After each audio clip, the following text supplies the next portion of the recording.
گزشتہ روز اس بات پر گفتگو جاری تھی کہ حضرت نعمان بن ثابت یعنی امام اعظم ابو حنیفہ رحمہ اللہ تعالی یہ پہلی صدی ہجری کے امام تھے۔ اسی طریقے سے امام مالک رحمہ اللہ یہ ان کے معاصر ہیں۔ امام احمد بن حنبل یہ بعد کے ہیں، اور امام شافعی وہ اس دن پیدا ہوئے جس دن امام ابو حنیفہ رحمہ اللہ اس دنیا سے گئے، یعنی 150 ہجری میں۔ اسی طرح باقی ائمہ مجتہدین، باقی یہ جو بخاری، مسلم، دیگر جتنی بڑی بڑی کتب ہیں یہ تو بعد میں لکھی گئی ہیں، اور کچھ کتب پہلے بھی لکھی گئی ہیں، یہ الگ ایک تاریخ کا معاملہ ہے۔ پوری دنیا کے اندر یہ بات ذہن میں رکھیے، سوائے ایک دو کے، پوری دنیا کے اندر جتنے بھی مسلمان ہیں وہ 4 ائمہ میں سے کسی ایک کے مقلد ہیں، سوائے چند کے 4 ائمہ میں سے پوری دنیا میں۔ سب سے پہلے امام ابو حنیفہ رحمہ اللہ تعالی جنہیں احناف کہا جاتا ہے، پورا بر صغیر، شام، دیگر بھی کئی علاقے ہیں افریقہ کے اندر یا دیگر، اور امام مالک رحمہ اللہ اسی طرح یہ مصر اور دیگر کئی علاقے جو ہیں وہ ان کے فالورز ہیں۔ اسی طرح امام احمد بن حنبل ہیں، امام مالک رحمہ اللہ کے جو مقلد ہیں انہیں مالکی کہا جاتا ہے، اور امام احمد بن حنبل جو ہے وہ سعودی عرب والے، عرب کے سارے علاقے کو چھوڑ کر انہیں حنابلہ کہا جاتا ہے یا حنبلی کہا جاتا ہے، اور چوتھے امام شافعی رحمہ اللہ جنہیں شافعی کہا جاتا ہے، دبئی اور دیگر اور بھی کئی علاقے ہیں۔ اور یہ بات بھی ذہن میں رکھیں کہ یہ چاروں ائمہ اہل سنت والجماعت کے امام ہیں۔ چاروں ائمہ کے ماننے والوں کو اہل سنت والجماعت کہا جاتا ہے۔ لوگ بعض دفعہ غلطی کھا جاتے ہیں کہ سعودی عرب والوں کو رفع دین کرنے کی وجہ سے وہ عجیب القاب سے نوازتے ہیں، یہ بات درست نہیں ہے۔ رفع دین کریں نہ کریں، آمین اونچی کہیں نہ کہیں، ہاتھ یہ ناف کے نیچے باندھیں یا ناف سے اوپر باندھیں، یہ سارے احادیث مبارکہ کی روشنی کے اندر ہیں، اور ائمہ مجتہدین کے اندر اختلاف ہے۔ جو جس حال میں بھی نماز پڑھ رہا ہے وہ عین سنت کے مطابق پڑھ رہا ہے، تو لہذا صرف یہ کہنا کہ میری ہی نماز ہو، آگے انشاءاللہ تفصیل ویسے میں خلاصہ بتا رہا ہوں۔ تو اس لیے یہ چاروں ائمہ اہل سنت والجماعت کے امام ہیں، اور چاروں کے مقلدین دنیا بھر میں جہاں کہیں بھی ہیں یہ صحیح اور درست سنت کے مطابق جو بھی نماز ہے وہ بالکل صحیح اور درست ہے۔ باقی یہ رہا کہ ہر ملک کے اندر جس امام کے مقلد اکثریت کے اندر ہوں گے اس کی تقلید کرنا ضروری ہے۔ اس کی وجہ یہ ہے کہ کیونکہ اس فقہ کے جو علماء مفتیان زیادہ ہوں گے نا، اگر مسئلے کی ضرورت پڑے گی تو دوسرے امام وہ کدھر جائیں گے پھر مسئلہ پوچھنے کے لیے، کیونکہ اکثریت ان کی ہوگی، زیادہ علماء بھی انہیں کے ملیں گے۔ اور یہ بھی ذہن میں رکھیے کہ بہت سارے ایسے مسائل بھی ہیں جن کے اندر بعض مرتبہ دوسرے امام کے مذہب کے مطابق بھی فیصلہ دیا جاتا ہے۔ ایک دو مثالیں دے دیتا ہوں آگے، کیونکہ آپ یہ سمجھے کہ بس صرف یہی حرف آخر ہے، ایسا نہیں ہے۔ اب امام کسی عورت کا خامند گم ہو جائے اور وہ نہ ملے، پتہ چلا جی وہ پتہ نہیں کدھر مر گیا یا فوت ہو گیا، پتہ نہیں کدھر گیا، کوئی اس کا پتہ نہیں ہے۔ امام ابو حنیفہ رحمہ اللہ کے نزدیک تو 70-80 سال اس سے بھی زائد انتظار کرے گی عورت، لیکن امام مالک رحمہ اللہ کے نزدیک 4 سال تک انتظار کرے گی۔ اور یہ ان دونوں کے اپنے اقوال نہیں ہیں، بلکہ ان کے پیچھے صحابہ کرام رضوان اللہ تعالی اجمعین کے اقوال ہیں، وہ ایک لمبی بات ہے۔ ان کے مطابق انہوں نے ایک نے 70-80 سال سے زائد کا لے لیا اور ایک نے 4 سال کا۔ اب حنفیوں کے ہاں بھی فیصلہ امام مالک رحمہ اللہ کے قول پر دیا جاتا ہے، کیونکہ وہ آسان ہے، سہولت ہے عورتوں کے لیے۔ تو اس لیے اور ہر امام کا یہ اس کی یعنی فقہ کے اندر یا مسئلے کے اندر یہ بات لکھی ہوتی ہے اور یہ پڑھائی جاتی ہے کہ ہر امام یہ کہتا ہے کہ میرا جو یہ مسلک ہے، جو طریقہ ہے، یہ بالکل درست ہے غلطی کے امکان کے ساتھ، اور دوسرے آدمی کا مخالف کا وہ یہ طریقہ درست نہیں ہے لیکن درستی کے امکان کے ساتھ، کہ امکان موجود ہے۔ تو اس لیے ہمیشہ ایک دوسرے کی عزت کرتے ہوئے، ادب کرتے ہوئے، احترام کرتے ہوئے اپنے طریقے کے اوپر چلتے جائیے، اور دوسروں کو برداشت کیجیے۔ انہیں ایسا نہیں ہے کہ میں کہوں صرف میں ٹھیک ہوں باقی کوئی بھی ٹھیک نہیں، یہ تو صرف اللہ کی ذات ہے کہ اللہ کی ذات وحدہ لا شریک بالکل برحق، اور وہی نفی کر سکتا ہے باقی سب، تو اس لیے ایسا نہیں ہے۔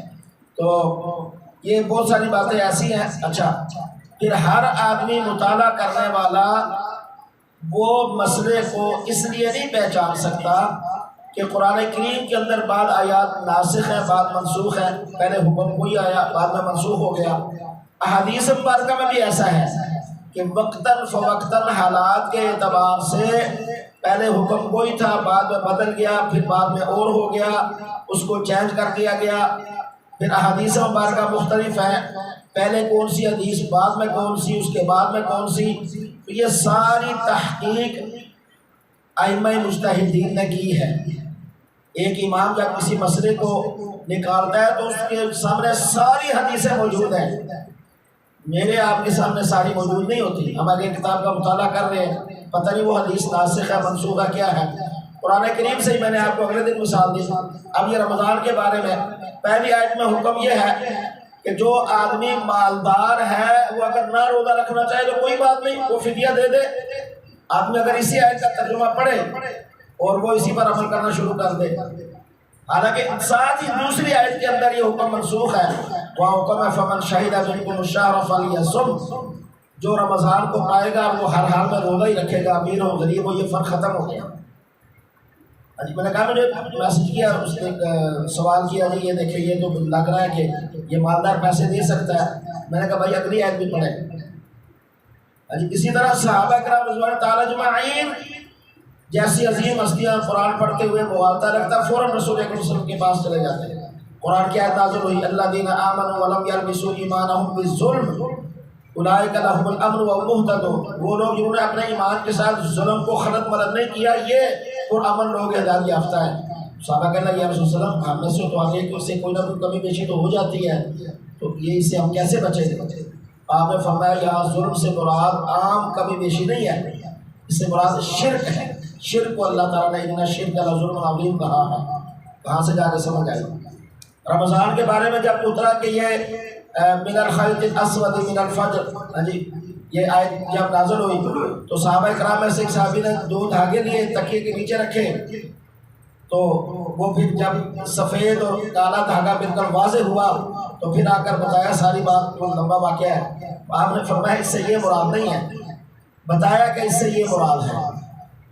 تو اس لیے حدیث مبارکہ میں بھی ایسے ہی ہے، بعض حدیث ایسی ہیں جو قابل عمل ہیں، بعض ایسی ہیں جو قابل عمل نہیں ہیں، جن پر عمل نہیں ہو سکتا۔ اور بھی بہت ساری ہیں یعنی وجوہات جن کے اندر ہر مطالعہ کرنے والا اپنے مطالعے سے بات کو اخذ نہیں کر سکتا، اس سے اہل علم کی طرف رجوع کرنا پڑتا ہے۔ کوئی بھی ڈاکٹری کی کتاب ہے وہ میں پڑھ کر ڈاکٹر بن سکتا ہوں، جب تک پریکٹس نہیں کروں گا، جب تک میں وہ کسی استاد سے پڑھوں گا نہیں، استاد سے پوچھوں گا نہیں اس کا کیا مطلب ہے، اس کا کیا معنی ہے۔ کوئی انجینئر بغیر استاد کے بغیر پڑھے کہ بن سکتا ہے؟ تو یہ دین اتنا ہی لاوارث ہے، اتنا ہی سستا ہے کہ جو مرضی قرآن پاک اٹھا لے یا حدیث مبارکہ کتاب اٹھا لے اور پھر اس کے اوپر پڑھ کر اور پھر وہ دوسروں کو نماز کے ٹائم آ کر کام میں بتانا شروع کر دے، یہ حدیث ہی نہیں ہے، یہ پتہ نہیں کدھر سے کیا ہے، وہ بھائی یہ حدیث میں نہیں ہے، یہ ایسی بات نہیں ہے، یہ ایسی بات نہیں ہے۔ اس کو حق نہیں ہے یہ پہنچتا، یہ علماء کا کام ہے۔ کوئی عالم ہے وہ پڑھا ہوا ہے، اس کو سمجھ ہے، وہ بتا سکتا ہے کسی کو بھئی ایسے نہیں ایسے ہے۔ جس کو خود وہ نہیں ہے عالم، اس کو نہیں پتا، وہ مطالعے کے ساتھ یا صرف دیکھ کر یا صرف سن کر وہ دوسروں کو روکے، یہ نامناسب بات ہے۔ ہر ایک کو اپنے طریقے پر وہ اپنا نظام زندگی چلائیں، اپنی عبادت کو بجا لائیں. کسی کو کوئی تشنگی ہے، کسی کو کوئی آتی ہے کہ یہ ایسا نہیں ایسے ہے، یا کسی نے کہا نہیں ایسے، وہ پوچھے اپنے علماء سے، وہ پوچھے کہ بھئی یہ ہم نے فلاں نے بتایا کہ حدیث میں ہے کہ نہیں. اور یہ بات بھی ذہن میں رکھیں، جتنی احادیث مبارکہ نماز کے لیے ہیں ان میں سے اکثریت ایسی ہے کہ جن میں صحابہ کرام رضوان اللہ تعالی علیہم اجمعین نے حضور صلی اللہ علیہ وسلم کی نماز کو دیکھا، اور جس نے جس حالت میں دیکھا اس نے اس حالت کو بیان کر کے آگے بھیج دیا. اب ائمہ مجتہدین نے یا فقیہ جو تھے انہوں نے اس ساری احادیث مبارکہ کو دیکھا پرکھا. اسماء الرجال ایک فن ہے پورا، کہ جو راوی ہے ان کی ساری یعنی ان کے خاندان، ان کا اپنا رہن سہن، ان کے والدین، ان کا گھرانہ، وہ سب کو انہوں نے بیان کر کے لکھا ہے. یہ راوی کس حیثیت کا ہے، یہ کس حیثیت کا نہیں ہے، یا اس نے روایت کی یا نہیں کی، یا اس نے ملاقات کی یا نہیں کی، یہ سارے معاملات کتابوں میں درج ہیں. تو ہر آدمی بھائی اس کو نہیں سمجھ سکتا. اور دوسری بات یہ ہے کہ جو جس طریقے سے نماز کے اندر مشغول ہے پڑھ رہا ہے وہ ہونی یعنی سنت کے مطابق چاہیے، حدیث مبارکہ میں اس کا ثبوت ہونا چاہیے. تو وہ اپنی نماز کو پڑھے، اپنی نماز کو جاری رکھے، اپنی عبادت کو جاری رکھے. ایک آدمی رفع دین کر رہا ہے، ساتھ والا نہیں کر رہا، تو کرنے والا ساتھ والے کو نہ بھولے، نہ کرنے والا کرنے والے کو بھولے. کیا ضرورت ہے؟ وہ اپنے نظام پہ چلے، اس کے پاس بھی حدیث موجود ہے، اس کے پاس بھی حدیث موجود ہے. ہاں جی، وہ اپنے نظام کو بنائے، اپنے اس کے مطابق چلے. تو اس لیے میرے بھائیوں بزرگوں، ایک دوسرے کا ادب، احترام، لحاظ، اور اپنے طور پہ کوئی آدمی کسی دوسرے کو نماز پڑھتا ہوا اسے یہ کہے یا نماز کے بعد کہیے. میں اس لیے ساری باتیں کر رہا ہوں، کل سے انشاءاللہ پھر حدیث مبارکہ پر شروع کر دوں گا. کہ وہ ہیں کچھ لوگ ایسے جو نماز پڑھ رہے ہیں، بعد میں اس کو پکڑ لیا، پھر اس کے ذہن کو خراب کیا، پھر اس کو وہ نہیں یوں، ایسے نہیں ایسے، ایسے نہیں ایسے. وہ پھر کئی ہماری نوجوان نسل، ہمارے یہ جو بچے ہیں یہ اسکول کالجوں کے، جن کو نہیں پتہ یہ دین کا، وہ ان کو تذبذب کا شکار ہو رہے ہیں، پریشان کیا جا رہا ہے.